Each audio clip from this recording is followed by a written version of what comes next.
ချီးမွမ်းရင်ဝိညာဉ်ခေါ်အားဖြည့်ကြစို့ပြေဝရချိန်ဘိုးဘေးများဝိညာဉ်ပြေကြစို့အောင်ရင်သူရဲ့လမ်းပြီးကထောင်စင်အောင်ခြင်းမို့ပျော်ပျော်ပါပါနဲ့သွားစို့ွယ်ဝိမေလုံးနေတဲ့ရင်းပြေရောစီ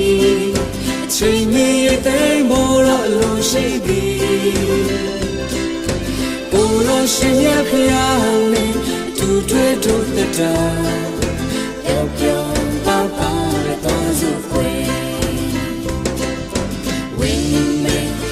လုံးနေတဲ့ရင်းပြေရောစီအချိန်မီတဲ့မော်ရအလုံးရှိသည်ရှင်ရဲ့ဖျားနဲ့သူတွေ့တို့တဲ့